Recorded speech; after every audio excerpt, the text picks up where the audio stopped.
Good afternoon, everybody. I'm your host, the Supreme Litigant, and I'd like to welcome everybody back to Smart Lope TV. Before I begin, you know the routine. If you haven't already, please go ahead and hit that like button, hit that subscription button, then turn that notification bell on. Give y'all a second to do that. Boom. Okay. Also, if you haven't already, please go ahead and subscribe to High Frequency Radio. If you haven't, the host of this channel, his name is Yusef. I follow him, and I agree with a lot of what he is saying, especially when he is saying that these are legislative courts. They're not Article 3 courts, but they are inferior courts exercising plenary power and so-called quasi-judicial authority. I don't even think I wouldn't call it quasi-judicial authority. I would just call it plenary power. That's what they're doing. Now, I don't agree with everything that he says, but I do agree with a lot of what he says. So if y'all don't mind, please do me a favor and just subscribe to him, because you probably learned something from him, because I know I do a lot. So in this particular video, the name of this video is called "Sovereign Citizens Are Right About This." Now, I don't know what a sovereign citizen is other than a misnomer. I don't know what the hell it is. But anyway, this argument that he's about to talk about, I've used this argument in court, and he's absolutely right about what he's going to say. And I'm going to show you cases on what I'm going to be trying to substantiate what he is saying in this video with case law. So let's go ahead and start it. Don't you believe that's a question that has to be answered? That's why we come into the court. Your Honor, I'll be more than happy to enter a plea into the record. But before I do, Your Honor, I would need some clarification on a few vital points in order for me to mount an effective defense for my defense. Okay, now it's my understanding, sir, that pursuant to the Constitution for the United States of America, I have a constitution protected right to know the nature and cause of any action. And so I know the. Okay, so he's talking about the Sixth Amendment.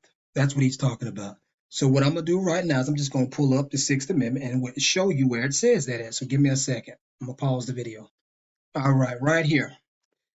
In all criminal prosecutions, the accused shall enjoy the right to a speedy and public trial, blah, blah, blah, blah. Where is it at? And to be informed of the nature, the origin, and cause of the accusation. All right, so let's go back to the video.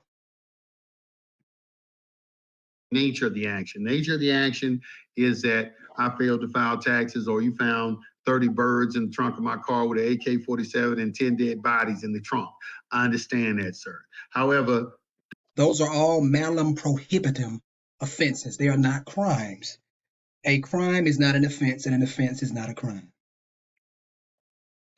They're lying to y'all, man. But let's go. The question is, what is the nature of the action? Okay, so is it correct? There's a Sixth Amendment for the Constitution of the United States of America. I always say this. I always say it because it's like. Okay, the reason why you're asking for the nature of the action, you want to know which jurisdiction that the case is being prosecuted under. That's why you ask that question. The reason you want to know this is because probably about maybe 100, 150 years ago in some states,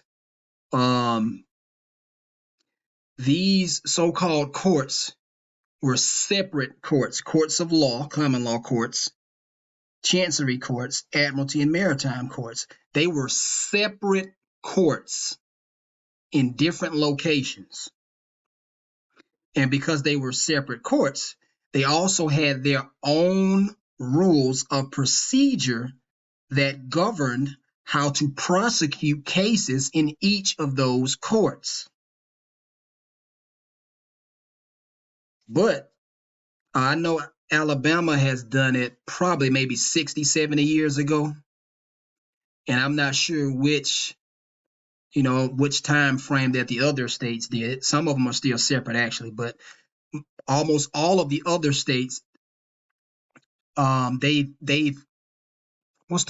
consolidated, they've merged all of these courts, so-called courts, into one building with one so-called judge sitting and exercising each of those jurisdictions.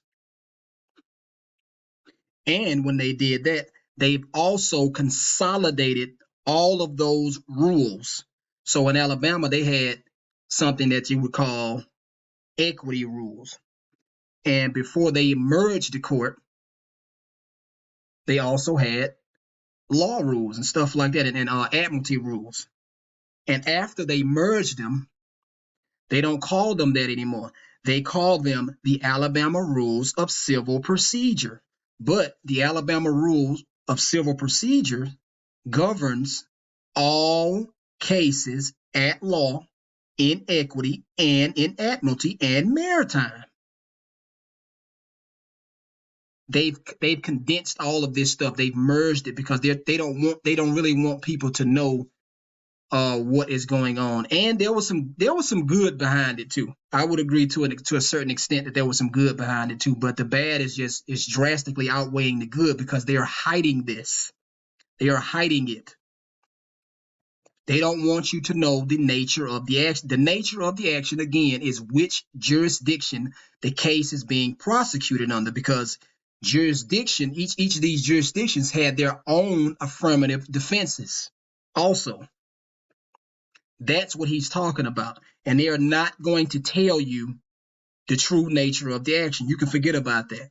I've had one so-called judge tell me on the record in open so-called court that is not common law jurisdiction. But I'm gonna play the video because there's some pieces of the puzzle that are missing, and he's about to elaborate on them. It's like scratching your nails against a chalkboard when you say Constitution for the United States of America. Like throwing holy water on a goddamn vampire. Now, sir, according to the Constitution for the United States of America, it is my understanding that I have a constitutionally protected right to know the nature and cause of this action. Is that not correct, sir? For the record. Well, yeah, that's correct. Okay, thank you. Let the record reflect that this court has established for the record that I do have a constitutionally protected right to know the nature and cause of this action. Now, sir, I have another question. Is this action criminal or civil, sir? Well, this is a criminal action. Thank you. Let the record show that the action being brought against the defendant, you're going to say against the defendant because you're not the defendant. The defendant is the all caps name on the paper. So the action being brought against the defendant is a criminal action. Okay, sir, I have another question. The Constitution for the United States of America only grants this court two criminal jurisdictions. One is under the common law, and the other constitutes a condition of contract under criminal aspects of a colorable admiralty jurisdiction. Now, sir. Okay, stop. Well, I'm going to stop again right there. He's absolutely right about that.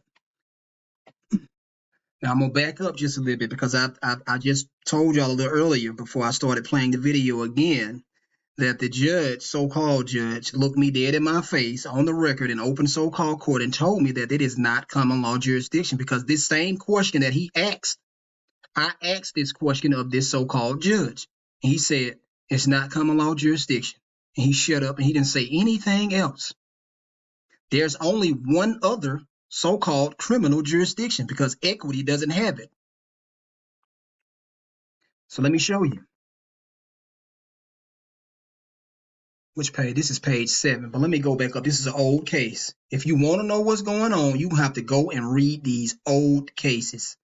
This is in a U.S. District Court, Eastern District of Virginia from 1892. So let's go back to page 7.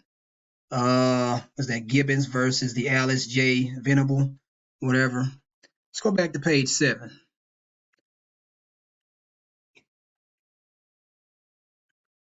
I want y'all to see this. I'm not going to read all of this stuff. The admiralty jurisdiction under the law of nations is criminal as well as civil. There are only two jurisdictions that are authorized by the federal constitution via the sovereign people of the country that have criminal jurisdictions, and that is common law and admiralty. Equity does not have it. Doesn't have it. And when you say admiralty jurisdiction, when you say it's admiralty jurisdiction, essentially is the same as maritime jurisdiction. So it's like they use sometimes they use the terms interchangeably.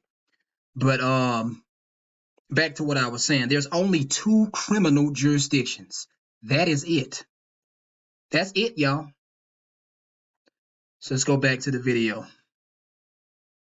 For the record, would you please tell this court and myself under which 2 of these criminal jurisdictions this court is trying this criminal action? Now, Artie!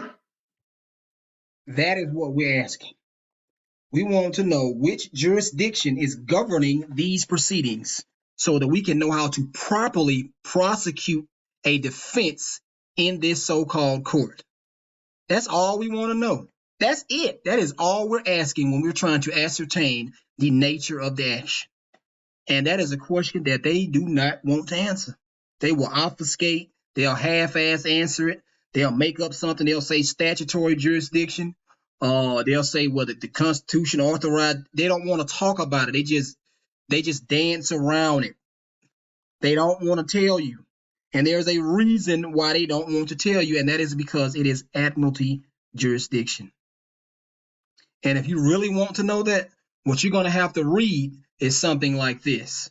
You're going to have to read these old treaties, something like Clerk's Praxis. Let's see, this is from 1964 in Smith, blah, blah, blah. The court cites Clerk's Praxis, the earliest historical record of admiralty practice. You have to read something like that to know what is going on. That's what you're going to have to do. In support of this, reliance was on, in support of this view, reliance was had on Clerk's Praxis, an old but authoritative book in the time of Elizabeth, and on Brown's Civil Law and Law of Admiralty. Civil law is statutes and codes. Admiralty courts are civil law courts. That's what they are. They're civil law courts. So what they're doing is they are exercising their jurisdiction over, let me rephrase that. They're exercising their admiralty jurisdiction in the form of civil law. That's what they're doing. When they file these so-called criminal charges against you, it's not criminal. Everything in admiralty is civil. They're filing lawsuits against people. That's what they're doing. Let's see. I might be missing something. Yeah.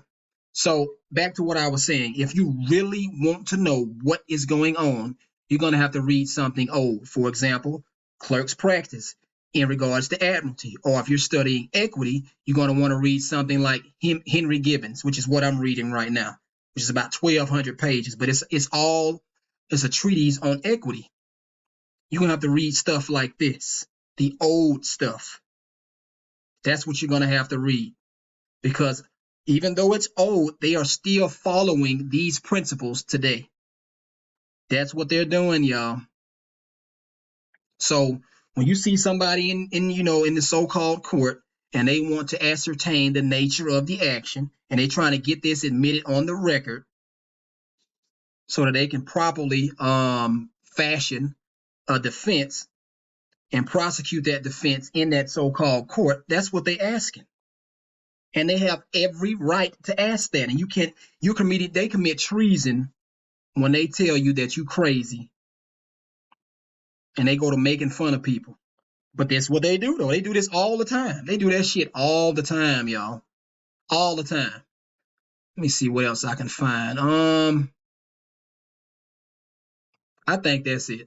But if you really want to know what admiralty jurisdiction is, you're gonna have to read Clerk's Practice.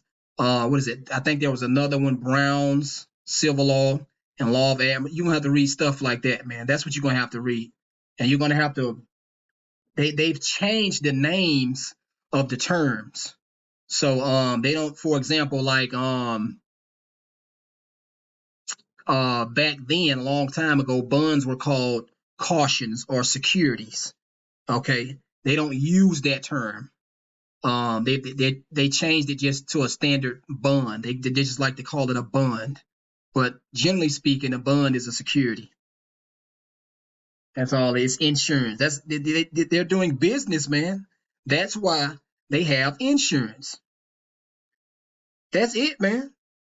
If they're not doing business and if they don't have let me rephrase that. If they're not doing business, then why do they have insurance? Because they have insurance.